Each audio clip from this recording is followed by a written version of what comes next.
Hi guys! Magandang araw po sa ating lahat. Ito po ulit si Miss Justine. Okay. So ngayon po, gusto kong i-share sa inyo. Meron po akong na-meet. Okay. So siya po ay dati nating aplikante na 10 years ago. Nakakatuwa, no? Dahil 10 years ago po, nag-cruise ang aming landas. Sabi niya po, ma'am, kilala kita. So ako din naman, ma'am, parang na-recognize ko rin siya, no? Dahil parang familiar nga po yung kanyang face. So isa po siya sa mag-share ng kanyang experience dito sa Hong Kong at paano nga ba ang buhay OFW nating mga Pilipino dito sa Hong Kong. Madali ba? Mahirap ba? Masaya ba? Or makakakuha ka nga ba ng something beautiful or mag-change nga ba yung buhay natin? Katulad ng lagi ko pong sinasabi sa inyo na kapag kayo ay magtatrabaho sa kahit saang bansa, lagi nating iisipin na may changes, no? Changes na for the better. So tatanungin natin yung ating kaibigan, ano? Nakakatuwa po talaga dahil 10 years in between po, sa akin din po pala siya babagsak.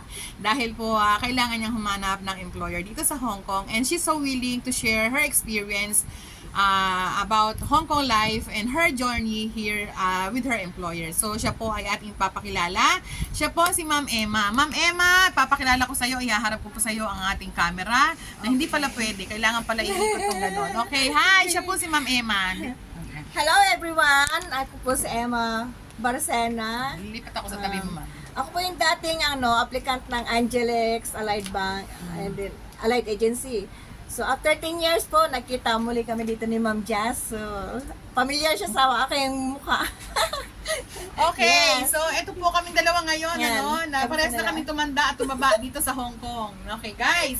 So, isa pong unfamiliar situation na after 10 years, no. Bakit ka, ma'am, nakatagal dito sa Hong Kong?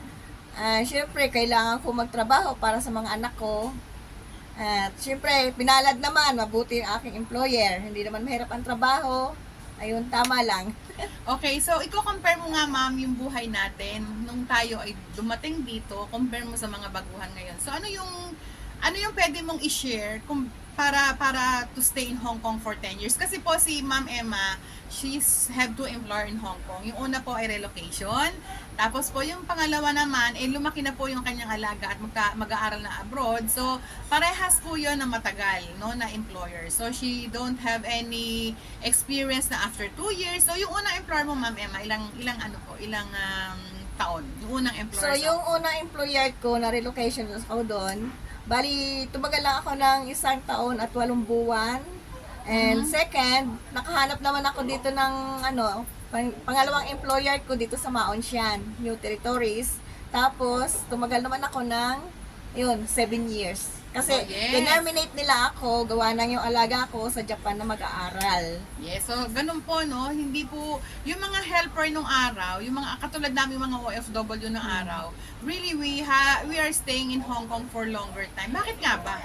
Bakit ba hindi tayo nagko-quit, no? Ano ba yung difference natin noon at saka ngayon? Ikaw, ma'am, ano yung reason mo na kahit mahirap yung situation way back, hindi ka po nag-quit at hindi ka nag-decide na mag-break, na mag-terminate, ganon? Syempre, kailangan ko ang trabaho, kailangan kong pera, kasi kung iti-terminate ko, ang hirap kaya maghanap ng amo.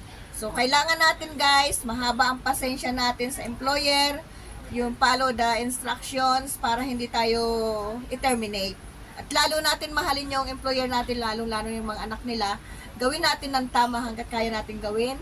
Alagaan mabuti yung bata para mapamahal din sila sa atin at lalo nila rin tayong mahalin bilang mga OFW. Okay, ma'am. Isa pang tanong ko, no, nung panahon kasi natin, hindi tayo basta-basta lang nag-apply, right?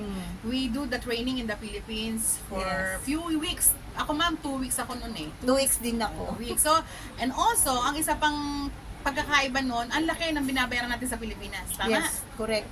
No? So, yung isa ba yun sa reason kung bakit hindi ka basta-basta nag-give up? Because you have a lot of utang sa Pilipinas. Oh, no? yan. Na-experience ko yan. Dito pa ako nagbayad sa Hong Kong. Nagkanda utang-utang pa ako sa bangko.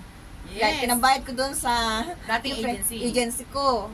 Kaya ngayon, mas maganda ang process dito sa Hong Kong. Wala kang babayaran. It depends naman. Kung uwi ka ng Pilipinas, kung magkaroon ka ng broker ba yun? Yes. So, kaya po kayo mga madam, yung maipapayo natin sa mga baguhan, ma'am. Anong maipapayo mo, no? Na napakaswerte ng mga baguhan ngayon because they don't have to do training for 3 weeks. Eh, noon ma'am, di ba ang higpit sa training Ay, center? ang higpit. Okay. At saka yung wala na silang babayarang placement fee, unlike Opo. before. So, Opo. ma'am, payuhan mo nga or from you, kasi na-excite po ako sa kanya, ma'am. Kasi sa ating mga followers, no, bakit po ako na-excite? Kasi who would ever thought na parehas kaming, actually po ma'am, way back po, nag-i-interview na ako sa office sa Manila, sa Angelex nga po. Parehas kami na doon galing, no? Ako po doon galing, and then after few years po, nagtrabaho nga po ako as a, ganito po ang trabaho ko, at kumukuha din po ako ng helper doon sa agency na yon. Nagkataon po na si Ma'am Emma ay isa sa mga na-interview ko noon, pero sa ibang agency po siya napunta, and who would ever thought na magkikita po at makukrus ang aming landas dito po sa Mount Shan. So ma'am, can you please give them advice and then share a little bit of your experience to them? Sige ma'am, the floor is yours. Okay. Ngayon, ang gagawin natin guys, pagbutihin natin ang trabaho, lalong-lalo na yung pagka may gusto yung employer natin, so din yun. At saka isa pa, mas priority natin yung bata. Doon lagi tayo nakatingin para walang magkaroon ng problema. Kasi yung mga bata dito sa Hong Kong, makukulit. Hello, sir. Kaya yun, Yes sir. kapag ka yung sa day off naman, walang problema kasi ano naman yung employer natin. Tapos, di ba meron ako sa rapid? Yun, nakaset na yun. Ito guys, ang masasabi ko, kapag tayo nandito na sa Hong Kong, Malapit lang. 5 minutes lang. Mas ano, Malapit lang yan. mas anuhan natin yung Papasok sarili ka sa natin. Tapos lalabas ka, pero malapit. Bigyan natin ng pagkakataong Sige sir ha, meron lang. yun, kausap magkaroon ako. tayo ng mga Okay, kakilala thank you, dito sir. sa Hong Kong hanggang maging friend natin sila. At saka kung gusto nyo guys mag-apply, andito lang po tayo sa The One Helper Agency. Mas mabilis po ang proseso dito. At saka ang bait pa ng mga nagpa-process. Lalo si Ma'am Jazz, mabait po siya. Ayan, after 10 years, nakita kami from Opo. Angelex. Yes, sa mga produkto po kami ng Angelex. Shout out kay Ma'am Tess. Na-honor po ng Angelex. So, ito Yeah. na po kami na produkto nyo.